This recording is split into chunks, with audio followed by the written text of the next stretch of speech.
मेरे पहले मेहमान पंजाब समिट में इस मंच पर हरपाल सिंह चीमा, पंजाब के फाइनेंस मिनिस्टर, एलएलबी कर चुके हैं, पढ़ाई वकालत की है, लेकिन उसके बाद राजनेता बने और आज फाइनेंस मिनिस्ट्री इतनी संवेदनशील, इतनी सेंसिटिव, इतनी इंपॉर्टेंट मिनिस्ट्री संभाल रहे हैं। बहुत स्वागत पहले तो चीमा जी आपका न्यूज 24 के पंजाब समिट के मंच पर। आपका बहुत बहुत धन्यवाद और आपका भी पंजाब की कैपिटल में आने पे बहुत बहुत स्वागत। आपका भी बहुत बहुत अभिनंदन। आपने हमारे स्टेट में आके आपका ये पंजाब समिट किया, सो आपका बहुत बहुत धन्यवाद। Thank you. मैं लेकिन चाह रहा हूं कि आप कोई सवाल पूछूं उससे पहले आप हमारे दर्शकों के सामने, पंजाब की जनता के सामने कुछ आंकड़े रखिए और ये बताइए कि आपने इन 4 सालों में पिछली सरकारों के मुकाबले ऐसा क्या किया कि आपको पंजाब की जनता दोबारा मौका दे। फाइनेंस मिनिस्ट्री आपके पास है, इकोनॉमी की बताइए क्या सेहत है। देखिए मैं बहुत सिंपल भाषा में बताना चाहता हूं कि हमने जो हमारे 4 मेजर हेड होते हैं, इससे सबसे ज्यादा जो फाइनेंस का है कि हमने स्टैंप एंड रजिस्ट्रेशन जो होती है उसमें हमने क्या किया। स्टैंप एंड रजिस्ट्रेशन एक मालिया है, रेवेन्यू है जो पंजाब के हेड में आता है खजाने के। उसमें मैं अपना आंकड़ा लेके आया हूं कि पहली बार हुआ है कि पुरानी सरकारें में, जिनमें मैं समझता हूं अकाली दल बीजेपी की सरकार और कांग्रेस पार्टी की सरकार, उनका 5-5 साल का हम लेखा जोखा लेके आए हैं कि अकाली दल बीजेपी की सरकार में जो रेवेन्यू में स्टैंप एंड रजिस्ट्रेशन में 12,387 करोड़ रुपए आए थे, कांग्रेस की सरकार में 12,470 करोड़ रुपए आए थे। तो अब किसकी बारी है? पंजाब में कौन है? आम लोगों की सरकार है, आम आदमी पार्टी की सरकार है। तो अब कितने आ रहे हैं? 30,367 करोड़ रुपए। 12,000 करोड़ से बढ़ के आमदन 30,000 करोड़ रुपया पार कर रही है। ये मैं 5 साल का हिसाब आपको दे रहा हूं, क्योंकि जो लास्ट हमने 4 साल में जितने हमने टीचे लिखे थे, जो भी हमने अपना टीचा मिथा था, उसको हमने बिल्कुल अचीव किया है। बिल्कुल अचीव नहीं किया, उससे ज्यादा ही कलेक्शन करी है। तो इस साल हम 30,000 करोड़ का आंकड़ा जो है वो पार कर पाएंगे। और सेकंड क्या है? GST, one nation one tax कब लागू हुआ था देश में? 2017 में, जून 2017 में लागू हुआ था। तब सरकार किसकी थी? कांग्रेस पार्टी की सरकार थी पंजाब में। तब कितना रेवेन्यू कलेक्शन हुआ? 61,000 करोड़ 286 यानी 61,286 करोड़ रुपया जो है कलेक्शन कितने साल में हुई? 5 साल में हुई। तो इस साल को जब ये साल खत्म होगा, हमारे 5 साल पूरे होंगे, कितनी कलेक्शन हो जाएगी? 1,21,600 करोड़ रुपया जो है पंजाब के खजाने में आ जाएगा 5 साल में। यानी हमने मोर देन 100% अचीव किया है कलेक्शन बढ़ाने में। ये होता है ईमानदार सरकार का नतीजा। और तीसरा क्या है जो बड़ा बवाल देश में कटता है, जिसपे ऊपर एक्साइज, आपने भी बहुत बार कवर किया, मैंने देखा है। मानिक जी आप भी बड़े अच्छे ढंग से बोलते हो। तब उसमें क्या हुआ? जब अकाली दल बीजेपी सरकार थी, कितना पैसा आया एक्साइज में? 20,545 करोड़ रुपए। ये मैं वो आंकड़े लेके आया हूं जो ट्रेजरी बोलती है, जो खजाना बोलता है, वो है, मेरे नहीं है ये। और जब कांग्रेस का राज था 5 साल का, कितने पैसे? 27,395 करोड़ रुपए। जब आम लोगों का राज, आम आदमी पार्टी की सरकार, सरदार भगवंत सिंह मान जी मुख्यमंत्री, कितना होगा? 53,122 करोड़ रुपया हम इसमें अचीव कर रहे हैं। इससे पता चलता है कि मोर देन 100% इजाफा जो है एक्साइज में हुआ। बिल्कुल सक्सेसफुल हम इसमें काम कर रहे हैं। इसके अलावा एक हमारा गारंटी कंसोलिडेटेड सिंकिंग फंड होता है, एक गारंटी रिडम्पशन फंड होता है। 2 फंड होते हैं जो रिजर्व बैंक के पास हम जमा करवाते हैं। जब भी हमें वेज एंड मीन्स में पैसा लेना पड़े तो उसमें हम एक किटी रखते हैं, ताकि हमें जब भी, आज मान लो लोड पड़ जाए 1,000 करोड़ रुपए की, तब हमसे ले लेते, वहां से ले लेते आरबीआई से, तो हमें बहुत कम रेट ऑफ इंटरेस्ट पे हमें पैसा मिलता है। उसमें कितने पैसे थे पुरानी सरकारों ने? सिर्फ 3,027 करोड़ रुपए जमा थे वहां पे। अब ये 4 साल का हिसाब है, 5 साल में अभी तो और जाएगा, बढ़ेगा।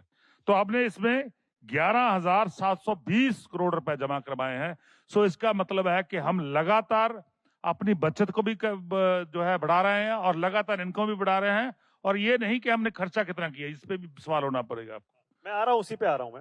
मैं उसी पे आ रहा हूं। आपने बता दिया कि आपने कमाई बढ़ाई है। कमाई बिल्कुल ठीक है। हर एक हेड में, चाहे वो किसी भी डिपार्टमेंट का हेड हो, ये मेरा नहीं कि ये मेरी हेड है, जितने भी हमारे तमाम हेड हैं पंजाब के, ठीक है। सभी हेड में मोर देन 100% जो कमाई है वो बड़ी है। ठीक है, ओके।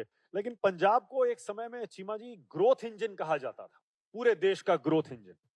उसके बाद से छवि ऐसी बन गई, पंजाब कमाता है, पंजाब उधार लेता है और पंजाब सिर्फ ब्याज चुकाने में सारा पैसा खर्चा कर देता है। 4.5 लाख करोड़ का कर्ज भी तो है चीमा जी। फिर आप ये कब नहीं, तक ये कहिएगा आप कि नहीं ये ज्यादा विरासत बढ़ा का रहे हो, कर्जा है, 50,000 विरासत का कर्जा है। आपने 50,000 करोड़ ज्यादा बता दी, थोड़ा कम कर लो, ज्यादा है ये। 4 लाख 4 लाख से नीचे रहेगा। उससे नीचे आ गया है। ओके, सवाल वही है लेकिन मेरा अभी भी, इतना लंबा चौड़ा कर्जा अगर 4 साल बाद अभी भी देखिए है। मैं पूरा फाइनेंस देखता हूं तो मुझे पता है कि पिछले 25 साल में, पिछले 25 ईयर में पंजाब में किसकी सरकार रही? अकाली दल बीजेपी की या कांग्रेस पार्टी की? और ये भी छोड़ दीजिए, इसमें 2 ही फैमिलियां ज्यादा रही, कैप्टन अमरिंदर सिंह और प्रकाश सिंह बादल की फैमिली। उन्होंने 25 साल राज किया और पंजाब की इकोनॉमी को तबाह करने का उन्होंने काम किया।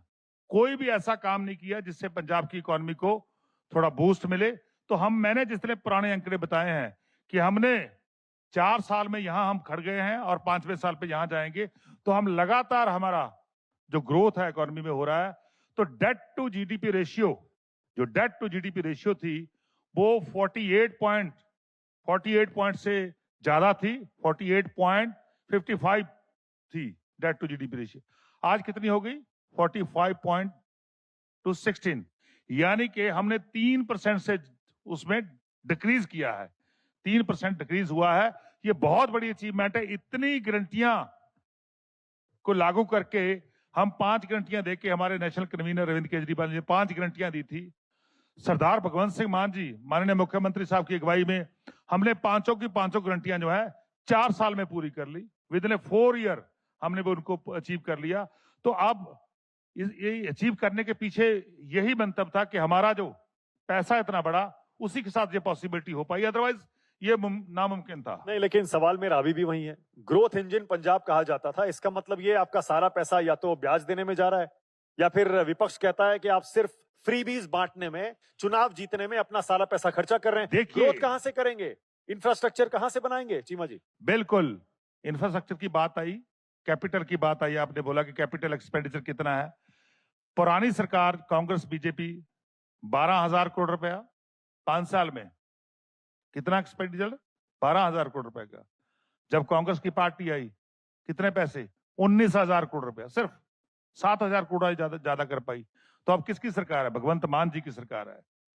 अरविंद केजरीवाल जी की पार्टी, आम आदमी पार्टी की सरकार है। कितने पैसे? 55,000 करोड़ रुपया। ये बहुत बड़ी बात है कि हमने लगभग उनसे 36,000 करोड़ रुपया ज्यादा कैपिटल एक्सपेंडिचर पंजाब में किया, जिसमें हमने स्कूल ऑफ एमिनेंस बनवाए हैं, जिसमें हमने बहुत सारे, लगभग 3,000 जो हमारे स्पोर्ट्स के स्टेडियम है वो बन चुके हैं, और 6,000 खेल स्टेडियम और बन रहे हैं पंजाब में। और इसके अलावा बहुत सारे हॉस्पिटल बनवाए हैं पंजाब में। और इससे अलावा हमने एक प्राइवेट थर्मल प्लांट था, जो जीवीके वाला गोविंदवाल साहब वाला थर्मल प्लांट था, वो भी हमने परचेज करके पंजाब के लोगों के नाम किया। वो लगभग 6,000 करोड़ की प्रॉपर्टी थी जो पंजाब के लोगों के नाम की है। ये हमारा कैपिटल एक्सपेंडिचर है। जब हमारा कैपिटल एक्सपेंडिचर बढ़ रहा है तो मैं समझता हूं हमारा स्टेट जो है वो लगातार ग्रोथ कर रहा है। अब भी हमारे मिनिस्टर साहब भी बैठे हैं, हर रोज हमारे पास टाइम नहीं होता इनॉग्रेशन करने का, उद्घाटन करने का। हर रोज नई सड़कें बन रही हैं, हर रोज सड़कों को एक्सपेंडिचर किया जा रहा है उसका।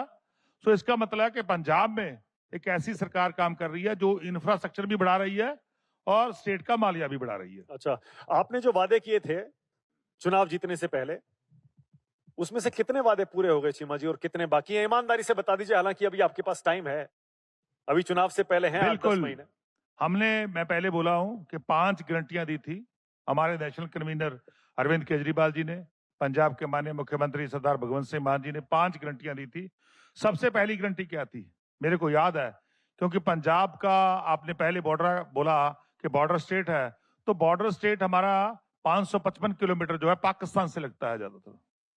तो इस बॉर्डर स्टेट में हमने, क्योंकि हमारे बच्चे जो हैं वो मिलिट्री में जाने में बहुत तरजीह देते हैं, पंजाब पुलिस में जाने में बहुत तरजीह देते हैं, और ये देश का इतिहास है कि जब भी देश के ऊपर कोई संकट आया इंटरनेशनल, तो पंजाब के लोगों ने उसमें सबसे अहम भूमिका निभाई। तो हमारे बहुत सारे लोग जो हैं देश को आजाद करवाने में शहीद हुए, और देश की इस आजादी को कायम रखने में बहुत सारे लोग शहीद हो जाते हैं।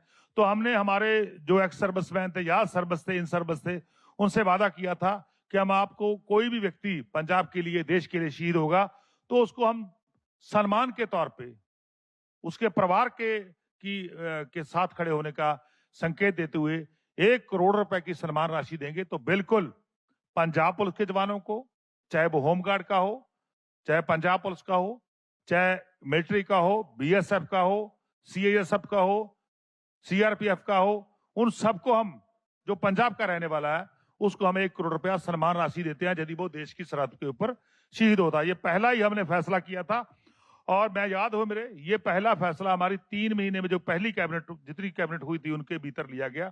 3 महीने के विदिन टाइमलाइन पे हमने ये बड़ा फैसला लिया।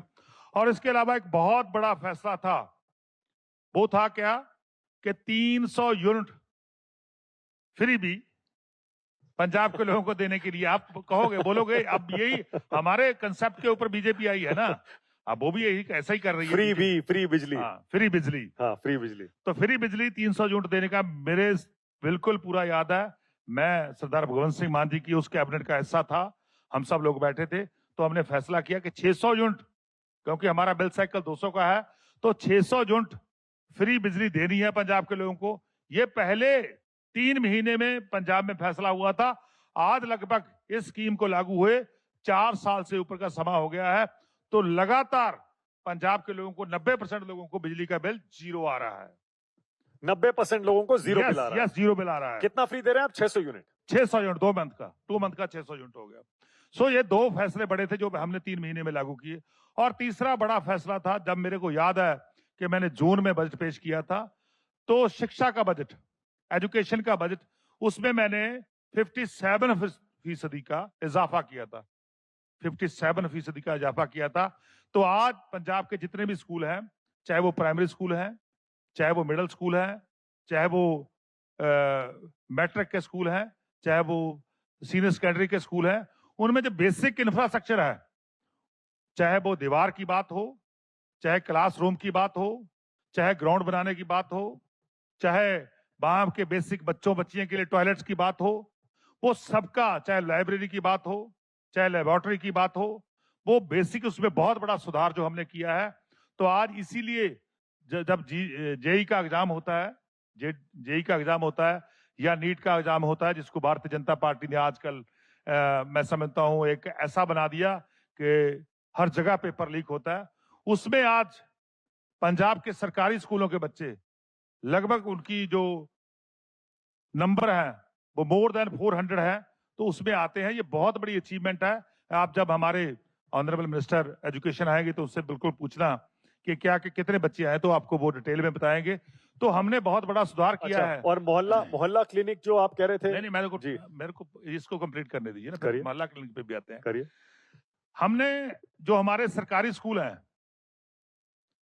सरकारी स्कूलों में हमने एस्ट्रोटर्फ लगा रहे हैं हम, ताकि हमारे बच्चे, क्योंकि पंजाब जो हमारी हॉकी की टीम है नेशनल की, लगभग 10-11 बच्चे जो हैं पंजाब से खेलते हैं हमेशा, चाहे वो ओलंपिक्स में जाते हैं, वर्ल्ड कप खेलते हैं, तो 10-11 बच्चे हमारे पंजाब से जाते हैं, नौजवान लड़के लड़कियां। तो आज हमें जो बेसिक बच्चे हैं छोटे, उनको और ट्रेन करने के लिए, उनको और अच्छी सहूलत देने के लिए हमने स्कूलों में ये फैसला किया है कि हम स्कूलों में एस्ट्रोटर्फ लगाएंगे, ताकि वहां से बच्चे निकल के पंजाब का नाम, अपने गांव का नाम, देश का नाम जो है नेशनल लेवल पे, इंटरनेशनल लेवल पे चमकाए। उसके लिए हमने बड़ा बेसिक इंफ्रास्ट्रक्चर जो है उसमें तब्दील किया है। सो इसके अलावा जो हमारे टीचर हैं, वो टीचर को हमने अच्छी ट्रेनिंग देने के लिए सिंगापुर, IIT अहमदाबाद, बॉम्बे, बड़ी बड़ी इंस्टीट्यूशन में, फिनलैंड, उन कंट्रीज में भेजा ताकि वहां से जाके एक अच्छा वहां का जो एक्सपीरियंस है वो लेके आए, तो आके पंजाब के बच्चों को पढ़ाएं। हर एक साल कभी हमारा 100 का, कभी 200 का, कभी 400 का बैच जो है वो जाता रहता है। ये कंटिन्यूटी पिछले लगभग 4 साल से पंजाब में बनी हुई है। इसके अलावा हमने स्कूल में, जो +2 के स्कूल है या मैट्रिक्स के स्कूल है, उनमें स्कूल कैंपस रखा है, कैंपस मैनेजर रखे हैं। कैंपस मैनेजर रखने का मतलब है कि जो हमारे टीचर वहां लोकल काम करते थे उनको छुटकारा मिल गया। अब जो कैंपस मैनेजर है वो उस स्कूल की देखभाल करता है। ये बहुत बड़ी अचीवमेंट है। पहले तो स्कूलों में न चौकीदार था, न सफाई सेवक था, ना कैंपस मैनेजर था। ये बड़ी अचीवमेंट, जो बदलाव जो है वो हमने एजुकेशन के क्षेत्र में करे हैं। इसके अलावा जो लगभग 13,000 टीचर थे जो हमारी नेशनल स्कीमों में आते थे, उन सभी को हमने पक्का किया है। वो कच्चे थे, उनको हमने एक प्रोटेक्शन ऑफ टेन्योर दिया है ताकि उन लोगों को निकाला ना जा सके, और वो मैं समझता हूँ नेशन बिल्डर में अपनी भूमिका निभाए। ये बहुत बड़े काम जो हमने एजुकेशन में किए हैं। इसके अलावा हेल्थ सेक्टर की आप बात कर रहे हो, तो वहां पे हमने मोहल्ला क्लिनिक, जो हमारा एक ब्रांड है, जो जिसको मैं कितने खोले होंगे? आप 4 साल का रिकॉर्ड बता दीजिए। डिटेल तो आके हेल्थ मिनिस्टर साहब बताएंगे, पर लेकिन मेरे को इतना पता है कि लगभग 2000 के करीब हमने ये मोहल्ला क्लिनिक जो खोल चुके हैं पंजाब में। तो उसमें लगभग 40 से ऊपर जो टेस्ट हैं, 40 से ऊपर टेस्ट हैं, वो फ्री होते हैं, और लगभग 150 के करीब जो मेडिसिन है, जो लिस्ट बनी हुई है, वो लोगों को फ्री ऑफ कॉस्ट मिलती है। ये बहुत बढ़िया उसका आंकड़ा है कि हमारे कितने बड़े स्तर पे लोग जो है उनको वहां जाते हैं। ठीक है। ये भी नहीं, हमने बहुत सारे जो हॉस्पिटल थे उनको बनाया है।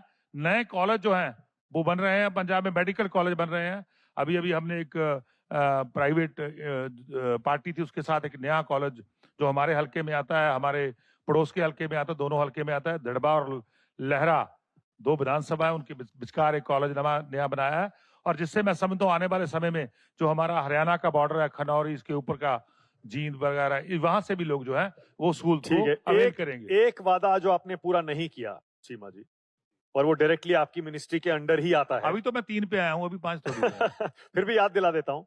आपने वादा किया था कि आप पंजाब में सरकार बनाएंगे तो हर महिला के अकाउंट में 2,000 रुपए, नहीं कितने, 1500 बताइए कितना, 1500 या 2,000 का वादा किया था। दरअसल क्या है ना, आपने वो जो कल्चर शुरू किया था, उसके बाद आजकल हर देश, पूरे देश में, हर राज्य में, हर पार्टी अनाउंस हमने वादा किया, कोई 1500, कोई 2,000, कोई 3,000, ये आंकड़ा 10,000 तक पहुंच गया चीमा जी। हमने वादा किया था 1,000 देने का, एवरी मंथ 1,000 हर एक औरत जो जिसकी एज 18 साल से ऊपर होगी, तो उसको हमने ये वादा किया था। तो बिल्कुल लास्ट कैबिनेट में हमें उसको पास किया है। तो हम जो हमारे सोशली जो बैकवर्ड लोग हैं, जो दलित समाज से आते हैं, शेड्यूल कास्ट समाज से आती हैं औरतें हैं, उनको हमने फैसला किया कि 1,500 रुपए देंगे पर मंथ, और जो जनरल समाज से आती है उनको 1,000 रुपए देंगे। सो इसका हमने फैसला किया, तो उसकी रजिस्ट्रेशन जो है वो गांव में हो रही है, शहरों में हो रही है। कब से शुरू हो जाएगा? जो जब उसकी रजिस्ट्रेशन पूरी हो गई, रजिस्ट्रेशन पूरी होने में आई थिंक मैक्सिमम 1 मंथ और लगेगा। जिस दिन पूरी हो गई तो उस दिन के बाद सभी महिलाओं को ये जो योजना है, हमारी माएं और बहनों सत्कार योजना, उसके उसमें पैसे पहुंच। तो इसमें और कोई फिल्टर नहीं है, हर महिला को मिलेगा पंजाब में? नहीं, इसमें थोड़ा फिल्टर है कि जो एमएलए एमपी हैं एमएलए एमपी हैं, चाहे वो एक्स हैं चाहे प्रेजेंट है, उनकी इसमें कोई क्रीमी लेयर नहीं है। उसमें क्रीमी लेयर कर दी ना हमने, एमएलए एमपी जो है इसके अलावा बाकी सबको मिलेगा, उनको एक्सक्लूड कर दिया। और इसके अलावा जो हमारी इनकम टैक्स पेई लोग हैं, औरतें हैं, जो सरकारी सेक्टर में काम करती महिलाएं हैं, उनको इससे एक्सक्लूड किया गया। कितना खर्चा आएगा इस पर चीमा जी, क्या आइडिया? इस बार हमने बजट किया है 9,300 9,300 करोड़ हर महीना? नहीं, पूरे एक साल का बजट किया। ओके, 1,000 रुपए जनरल कास्ट की महिलाओं के लिए, हाँ जी, और 1,500 रुपए पिछड़े जी, 1,500 SC ST के लिए। जी। Okay, thank you. अब मुझे ये बताइए चीमा जी, ये जो मॉडल है जो पंजाब में आपने पहली बार सरकार बनाने के बाद लागू किया, ये क्या आम आदमी पार्टी का दिल्ली वाला मॉडल है, अरविंद केजरीवाल का मॉडल है जिसे आपने पंजाब में लागू किया, या फिर ये पंजाब का भगवंत सिंह मान का मॉडल है? पूरे देश में चर्चा यही चलती है ना। देखिए, मैं इसमें आगे और 1-2 लाइन जोड़ देता हूं। जो आपके विरोधी कहते हैं कि सरकार तो यहां पर अरविंद केजरीवाल चलाते हैं, भगवंत मान तो चलाते नहीं है, मॉडल भी दिल्ली का है और सुपर CM भी अरविंद केजरीवाल है। देखिए, बड़ा स्पष्ट है कि हमारे नेशनल कन्वीनर अरविंद केजरीवाल जी ने पार्टी बनाई और सरदार भगवंत सिंह मान जी पंजाब के मुख्यमंत्री हैं। इसमें कोई दो राय नहीं है कि हम समय समय पे जो गाइडेंस है वो हमारे नेशनल कन्वीनर अरविंद केजरीवाल से लेते हैं, क्योंकि उन्होंने एक बहुत बड़ा उनके पास एक्सपीरियंस है। सो उन्होंने दिल्ली में काम किया और दिल्ली देश की राजधानी है, दिल्ली देश का दिल है और उस दिल में अरविंद केजरीवाल जी ने अपनी बड़ी पहचान बनाई है। तो वहां पे उनका बहुत बड़ा एक्सपीरियंस है। उस एक्सपीरियंस से हम अपना जो भी हमने काम करना है तो उस एक्सपीरियंस को हम यूज करते हैं।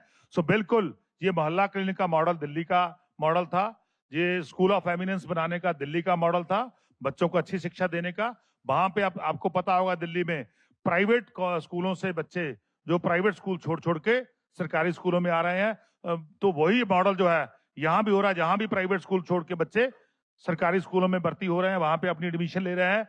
तो वैसा इसमें कोई दो राय नहीं कि मॉडल दिल्ली का है, पर लेकिन यहाँ हमने पंजाब के माननीय मुख्यमंत्री सरदार भगवंत सिंह मान जी की अगुवाई में लगातार हम काम कर रहे हैं। 2 दिन पहले भी हमारी कैबिनेट मीटिंग थी, आज भी हमारी कैबिनेट मीटिंग है। हर रोज after within a week 2-3 meeting होती है, तो जिसमें मैं समझता हूं कि पंजाब के पक्ष में बड़े फैसले होते हैं। 2 दिन पहले हमने एक बहुत बड़ा फैसला किया। हमारे जो कच्चे मुलाजिम थे जो आउटसोर्स पे अकाली दल बीजेपी ने भर्ती किए थे, कांग्रेस पार्टी ने भर्ती किए थे, आज उन कच्चे मुलाजिमों को हमने बहुत बड़ी रिलीफ दी है। जो हमारे लगभग उनकी संख्या जो बनती है 65,000 65,000 से ऊपर बनती है, तो उनको हमने जो आउटसोर्स पे हैं उनको इन सर्विस किया है, यानी कि उनको कॉन्ट्रैक्ट पे लिया है।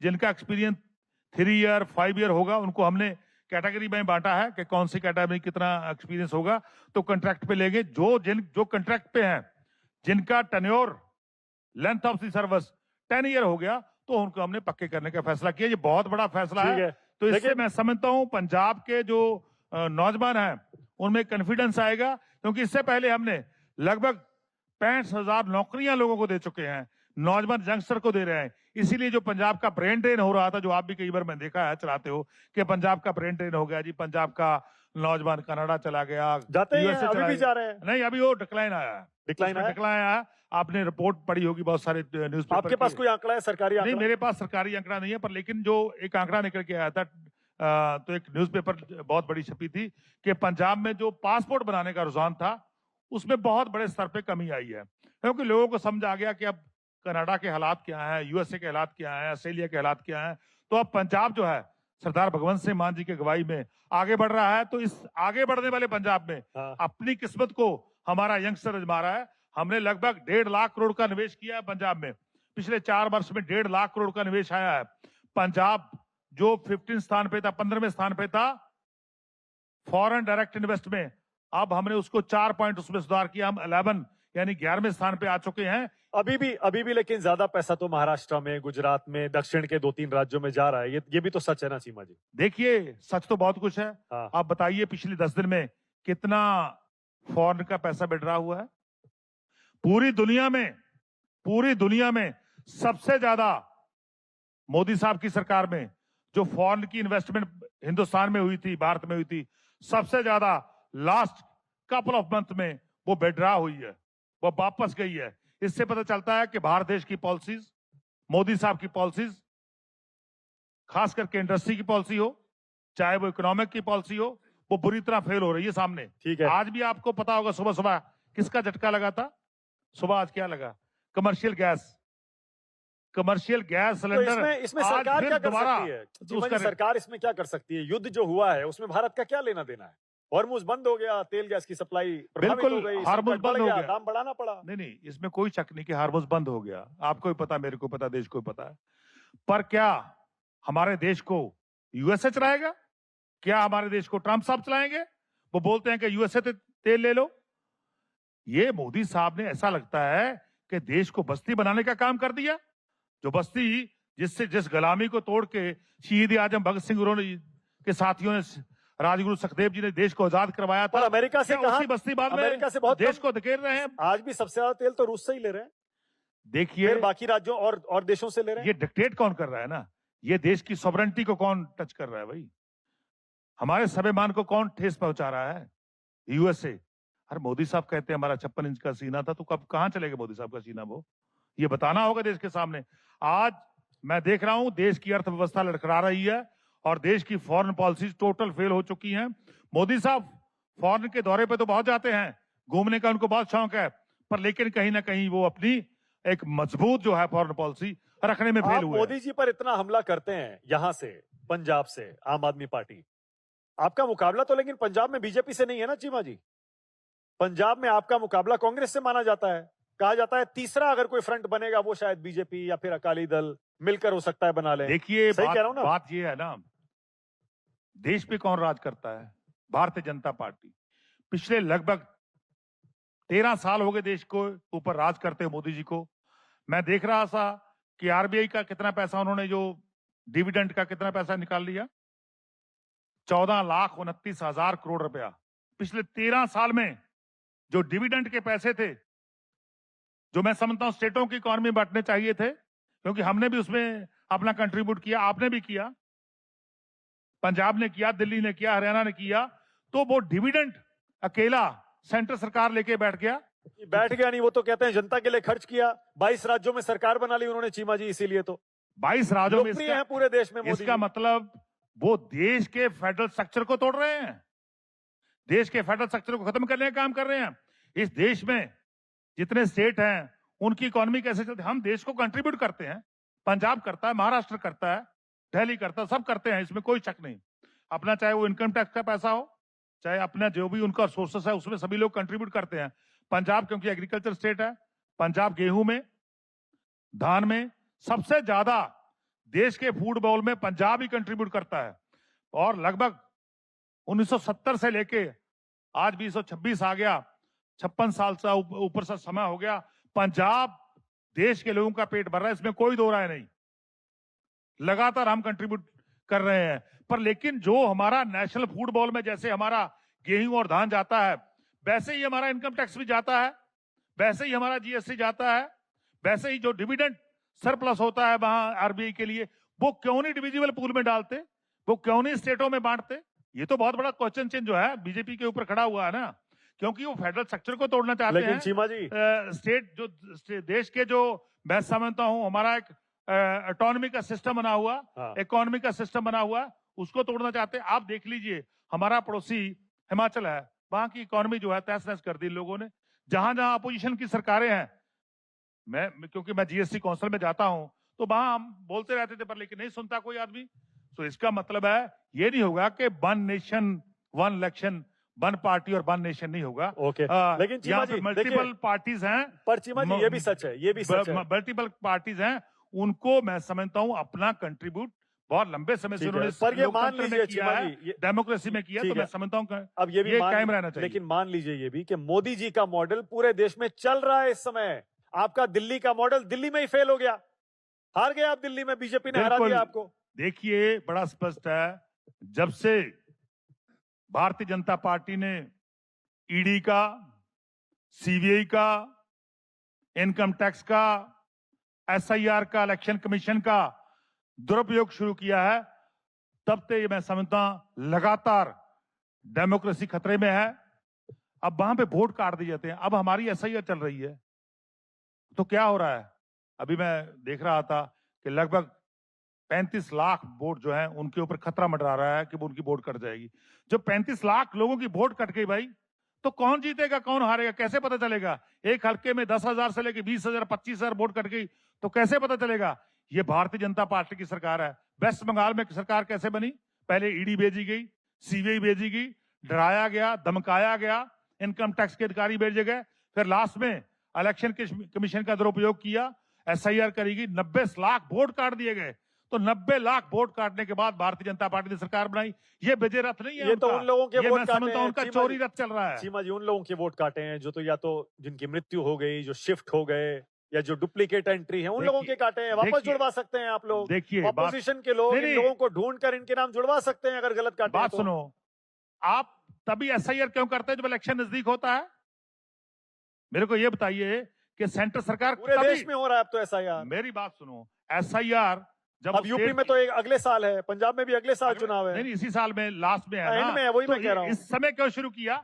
जब वेस्ट बंगाल के साथ एसआईआर हो रहा था, जब बिहार में एसआईआर हो रहा था, तब पंजाब में कर लेते, सफिशिएंट टाइम मिल जाता। आज ही डेट मैं देख रहा था, अभी आज ही डेट चेंज कर दी कि आपने ऑब्जेक्शन कब दायर करने हैं? ऑब्जेक्शन अगस्त में ले गए।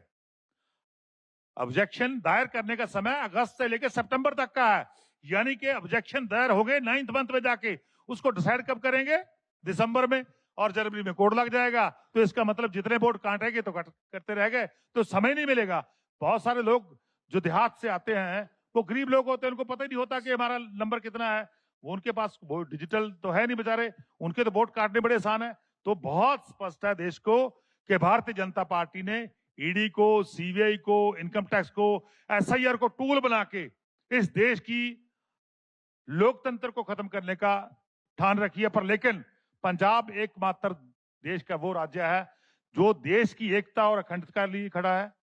देश के जब भी देश के ऊपर कभी कोई हमला हुआ है तो पंजाब के छोटे बच्चे से लेकर बड़े जवान तक, बूढ़े तक लोगों ने देश का साथ दिया है।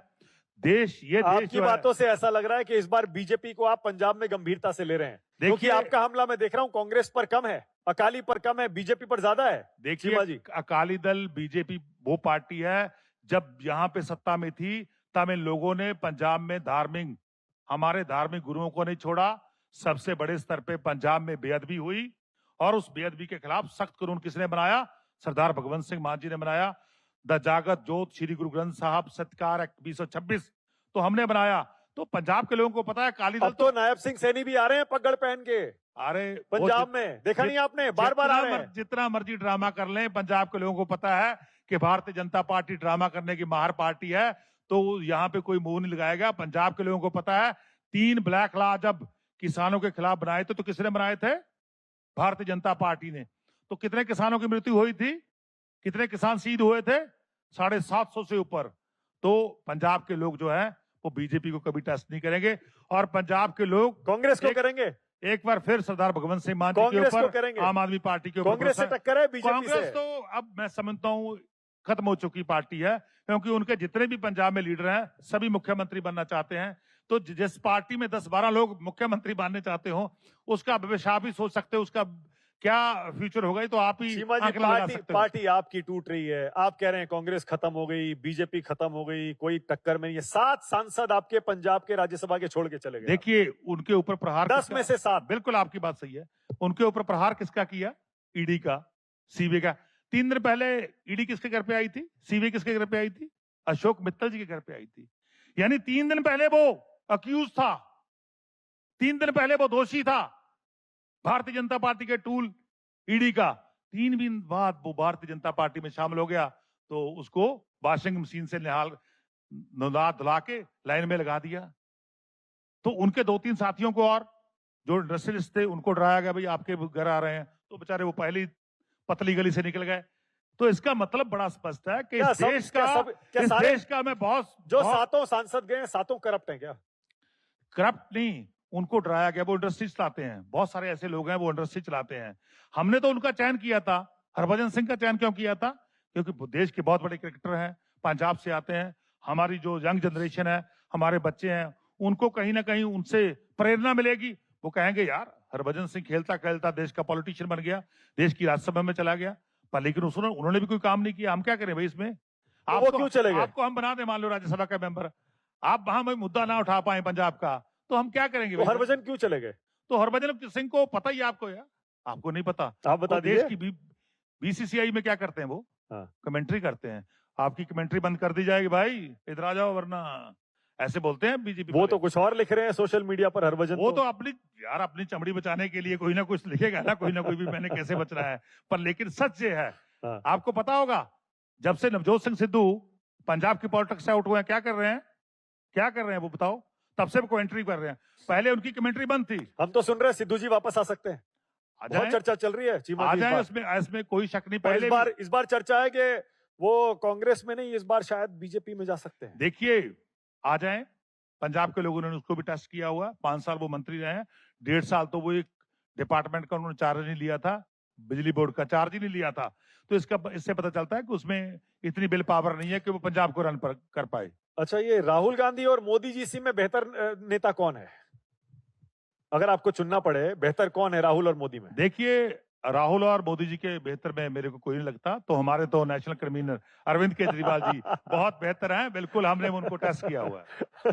नहीं, फिर भी कुछ तो बताइए, आपकी टक्कर किससे है इस बार पंजाब में? कांग्रेस से है, बीजेपी से है, अकाली से है? बीजेपी अकाली मिल जाएंगे? क्या तैयारी है आपकी? मानिक जी देखिए, अभी रिसेंटली रिजल्ट किसके आए हैं? अभी रिसेंटली रिजल्ट जो आए हैं, जो 29 मई को आए हैं, 29 को आए हैं, आज एक तरीका 2 दिन पहले जो रिजल्ट आए हैं, उसमें पंजाब का जो अर्बन एरिया है, जो अर्बन वोटर है, उसमें सबसे ज्यादा आम आदमी पार्टी का चयन किया। सबसे ज्यादा जो हमारे म्यूनिसिपल काउंसलर जीत के आए हैं, वो अर्बन एरिया से जीत के आए हैं। तो इसका मतलब है कि अब पंजाब के लोगों ने, पंजाब के अर्बन वोटर ने, इससे 2 महीने पहले किसकी इलेक्शन हुई थी? जिला परिषद और पंचायत समिति की। वहां भी हमारा स्ट्राइक रेट था, वो लगभग 90% से ऊपर रहा था। अब भी हमारा स्ट्राइक रेट 90% से ऊपर रहा है। जब से हम आए हैं, तब जब पंजाब में आए थे तब भी हमारा 92 का स्ट्राइक रेट था, अब बढ़ के 95 हो गया। तो म्यूनिसिपल कमेटी हो और चाहे वो पंचायत समिति हो, जिला परिषद हो, उनमें भी हमारा जो स्ट्राइक रेट है वो 90% से ऊपर है। तो मैं समझता हूं कि जब 2027 की इलेक्शन होगी तब हमारा स्ट्राइक रेट भी 90 से ऊपर रहने वाला है। हम पूर्ण बहुमत से जो हमारी सरकार बनाएंगे। लोग तो यही कहते हैं, आप माने या ना माने चीमा जी, टक्कर तो आपकी कांग्रेस से ही होने वाली है। मेन ऑपोजिशन पार्टी कांग्रेस ही रहने वाली है। क्या आप ये स्वीकार करेंगे, पब्लिकली मानेंगे? देखिए, कांग्रेस पार्टी को पंजाब के लोगों ने आजमाया है। मैं पिछले 5 साल का जितना आंकड़ा था आपके सामने दिखाया मैंने कि क्या उन्होंने किया था।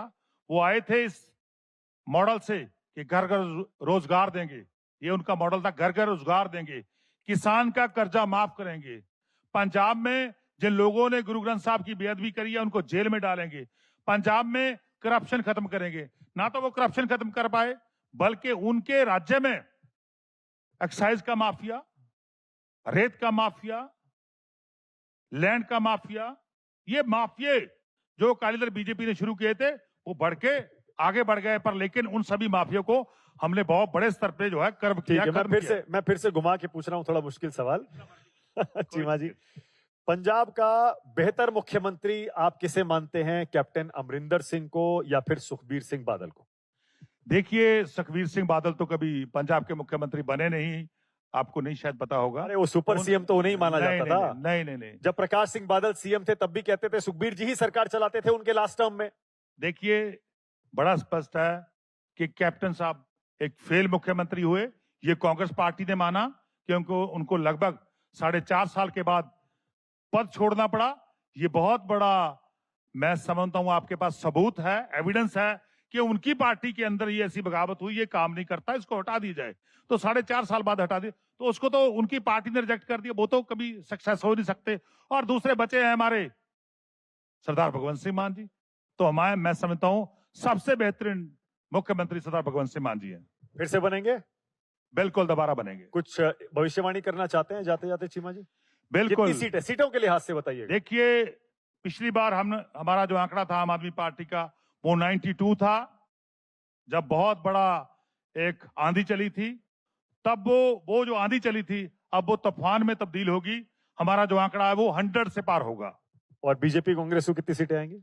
बीजेपी को इक्का दुक्का सीट आ सकते हैं, जैसे पिछली बार भी 2 सीट आई थी, इस बार भी 1-2 आ जाएंगी, इससे ज्यादा नहीं वो बढ़ पाएगी। ठीक है, बहुत धन्यवाद, बहुत धन्यवाद हरपाल सिंह चीमा, पंजाब समिट में आने के लिए, न्यूज़ 24 के मंच पर आने के लिए बहुत बहुत धन्यवाद। बहुत धन्यवाद मानिक जी, आपका और आपकी टीम का बहुत बहुत शुक्रिया, बहुत धन्यवाद। आपने ये आज का जो मंच है मेरे को प्रदान किया, आपका बहुत शुक्रिया। Thank you Cheema.